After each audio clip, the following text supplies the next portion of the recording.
Kozhikode Kakkayam dam site റോഡിൽ നടത്തിയ തെരച്ചിലിൽ കടുവയെ കണ്ടെത്താനായില്ല. കക്കയം ഫോറസ്റ്റ് ഡിവിഷന് കീഴിലുള്ള ഉദ്യോഗസ്ഥരുടെ നേതൃത്വത്തിൽ ഇന്നും തെരച്ചിൽ തുടരും. വിനോദസഞ്ചാരികൾ ജാഗ്രത പാലിക്കണമെന്ന് വനംവകുപ്പ് മുന്നറിയിപ്പ് നൽകിയിട്ടുണ്ട്. സമീർ സി മുഹമ്മദാണ് കോഴിക്കോട് നിന്ന് വിവരങ്ങളുമായി ചേരുന്നത്. സമീർ, തിരച്ചിൽ എപ്പോഴാണ് ആരംഭിക്കുക? എന്തൊക്കെയാണ് വിവരങ്ങൾ സമീർ?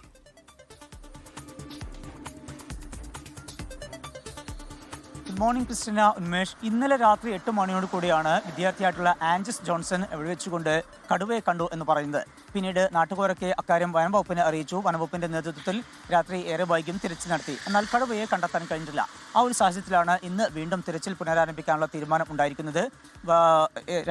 രാവിലെ 8 മണിയോട് കൂടിയായിരിക്കും ഉദ്യോഗസ്ഥർ എത്തുക. അതിനുശേഷമായിരിക്കും ഉദ്യോഗസ്ഥരുടെ പരിശോധന നടത്തുക. കക്കയം ഫോറസ്റ്റ് ഡിപ്പാർട്ട്മെന്റ് കീഴിലുള്ള ഉദ്യോഗസ്ഥരാണ് അവിടെ എത്തിക്കൊണ്ട് പരിശോധന നടത്തുക. RRT സംഘം ഉൾപ്പെടെ എത്തിക്കൊണ്ടായിരിക്കും പരിശോധന നടത്തുക.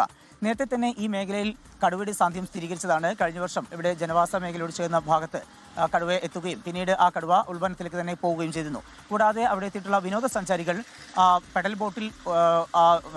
ബോട്ടിലൂടെ വെള്ളത്തിലൂടെ പോകുന്ന സമയത്തും കടുവ നീന്തിക്കയറുന്ന ദൃശ്യങ്ങളും പുറത്തു വരികയും ചെയ്തിരുന്നു. അങ്ങനെ ആ മേഖലയിൽ തീർച്ചയായും കടുവയുടെ സാന്നിധ്യമുണ്ട് എന്നത് വ്യക്തമാണ്. ആ ഒരു പശ്ചാത്തലത്തിൽ കൂടിയാണ് ഈ വിദ്യാർത്ഥി ഇന്നലെ രാത്രി കണ്ടു എന്നുള്ള കാര്യം കൂടി അറിയിച്ചിരിക്കുന്നത്. അതുകൊണ്ട് നേരിയ ഒരു ആശങ്ക നിലനിൽക്കുന്ന ഒരു സാഹചര്യം ഈ പ്രദേശത്തുണ്ട്. ഏറ്റവും പ്രധാനപ്പെട്ട ഒരു കാര്യം, വനംവകുപ്പ് ഒരു നിർദ്ദേശം നൽകിയിട്ടുണ്ട് എന്നുള്ളതാണ്. ജില്ലയിലെ ഏറ്റവും പ്രധാനപ്പെട്ട വിനോദസഞ്ചാര കേന്ദ്രങ്ങളിൽ ഒന്നുകൂടിയാണ് കക്കയം. അതുകൊണ്ട് തന്നെ കക്കയം ഡാം, ആ ഡാം സൈറ്റ്, അതിനോട് ചേർന്ന് കിടക്കുന്ന വളരെ പ്രകൃതി മനോഹരമായിട്ടുള്ള കേന്ദ്രം കൂടിയാണ്. അതുകൊണ്ട് തന്നെ അവിടേക്ക് നിരവധി സഞ്ചാരികളെത്തും. സഞ്ചാരികൾ ജാഗ്രത പാലിക്കണം, കടുവയുടെ സാന്നിധ്യം ഉണ്ട് എന്നുള്ള ഈ അറിയിപ്പിന്റെ പശ്ചാത്തലത്തിലാണ് ഇത്തരത്തിലുള്ള ഒരു നിർദ്ദേശം കൂടി വനംവകുപ്പ് ഉദ്യോഗസ്ഥർ അറിയിച്ചിരിക്കുന്നത്. ഉന്മേഷ്, ക്രിസ്റ്റീന.